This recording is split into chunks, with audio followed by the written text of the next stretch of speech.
Boletos. Quem gosta de pagar conta? Ninguém, né? Mas precisa. Justamente por isso, a gente criou esse vídeo para ajudar você a pagar menos dentro da lei. Eu sou a Gabi Palhares, advogada, especialista em empreendedorismo e inovação, e hoje a gente vai falar um pouquinho de regime tributário e Código Nacional de Atividade Econômica.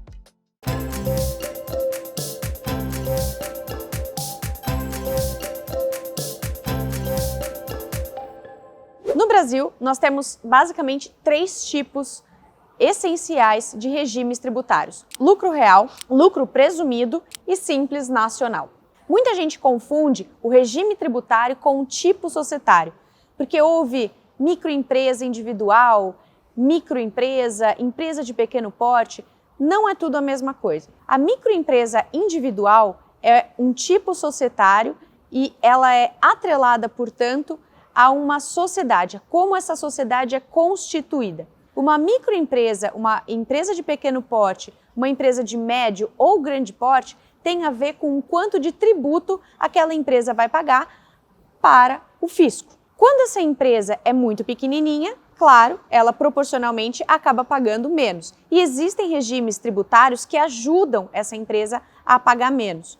Conforme ela vai crescendo, o tributo também proporcionalmente pode vir a subir. Dentro das empresas de pequeno porte e microempresas, existe a possibilidade de utilização do Simples Nacional. A microempresa deve faturar até 360 mil anuais, enquanto a empresa de pequeno porte entre 360 e 4,8 milhões. O que é o Simples Nacional? O Simples Nacional é uma maneira de facilitar o pagamento de contas dessas pequenas empresas. Até 2006, era muito complicado para uma empresa que ainda era pequenininha ter que lidar com vários tipos de tributos ao mesmo tempo. Com o Simples Nacional, não apenas elas podem pagar menos e ter algumas condições, inclusive de crédito, facilitadas, mas também os tributos são organizados em um pagamento só. Ou seja, menos trabalho, menos tributo e mais tempo despendido em produção e desenvolvimento econômico. Mas nem todo pequeno negócio pode usufruir do Simples Nacional.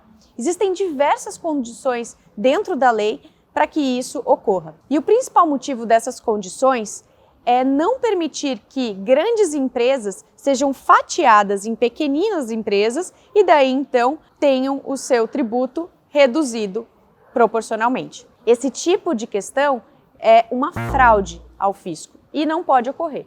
Portanto, existem essas condições que foram criadas dentro da lei. Eu vou falar aqui as principais para vocês. Uma condição que a lei exige é que a empresa que vá aderir ao Simples Nacional não pode ter dentro de si uma sócia PJ. Esse assunto de ter uma PJ investindo dentro de uma PJ foi muito discutido quando a gente estava elaborando o marco legal das startups. Porque, via de regra, o investimento em uma startup, tirando aquele investidor anjo que é pessoa física, é através de uma pessoa jurídica. E aí, no momento em que recebe o aporte, é como se estivesse punindo por estar indo bem, por aquela empresa estar indo bem. E não necessariamente ela está indo tão bem a ponto de sair do Simples Nacional e conseguir pagar um monte de tributo de maneira muito mais complexa. Infelizmente, a gente não conseguiu colocar isso dentro do marco legal das startups, mas é um ponto importante para, se você for receber um investimento, saber que talvez você tenha que sair do Simples Nacional.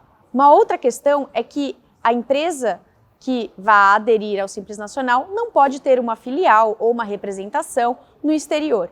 E isso também é uma maneira do fisco evitar uma fraude, porque talvez a empresa que venha de fora tenha a intenção de pagar menos tributo, fazendo uma pequenina empresa aqui dentro do Brasil e essa empresa simplesmente sendo uma reprodutora do seu serviço e da sua grande empresa lá fora. Então, para evitar esse tipo de fraude, existe a vedação, a adesão ao Simples Nacional por uma empresa que tenha filial, representação, agência ou sucursal no exterior.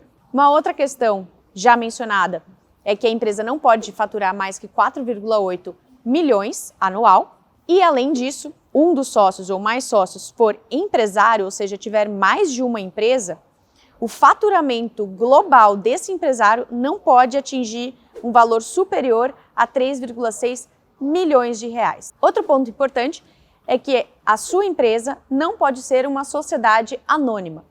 Portanto, sociedade anônima é completamente incompatível com o Simples Nacional.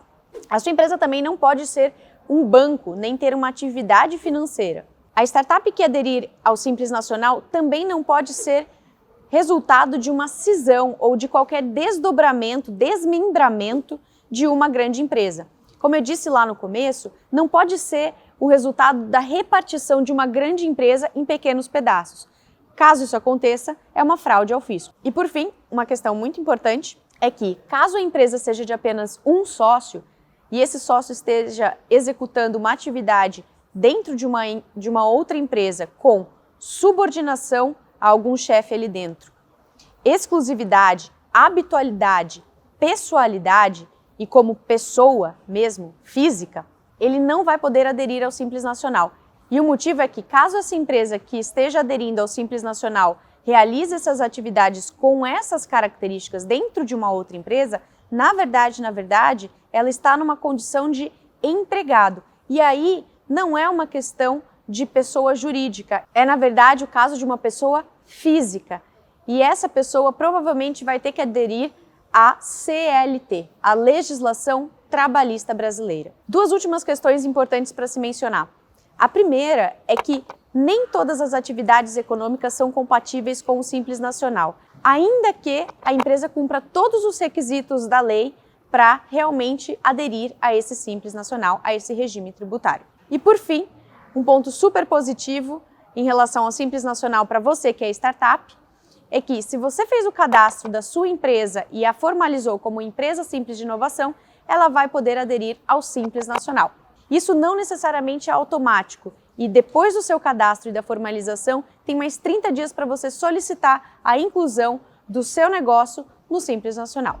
Esse vídeo falou um pouquinho do regime tributário e da diferença entre regime tributário e tipo societário. E também enfatizou as questões do Simples Nacional, que é o principal regime tributário para as startups e para empresas que são ainda pequenininhas. Se você gostou desse vídeo, compartilhe, curta e inscreva-se no nosso canal.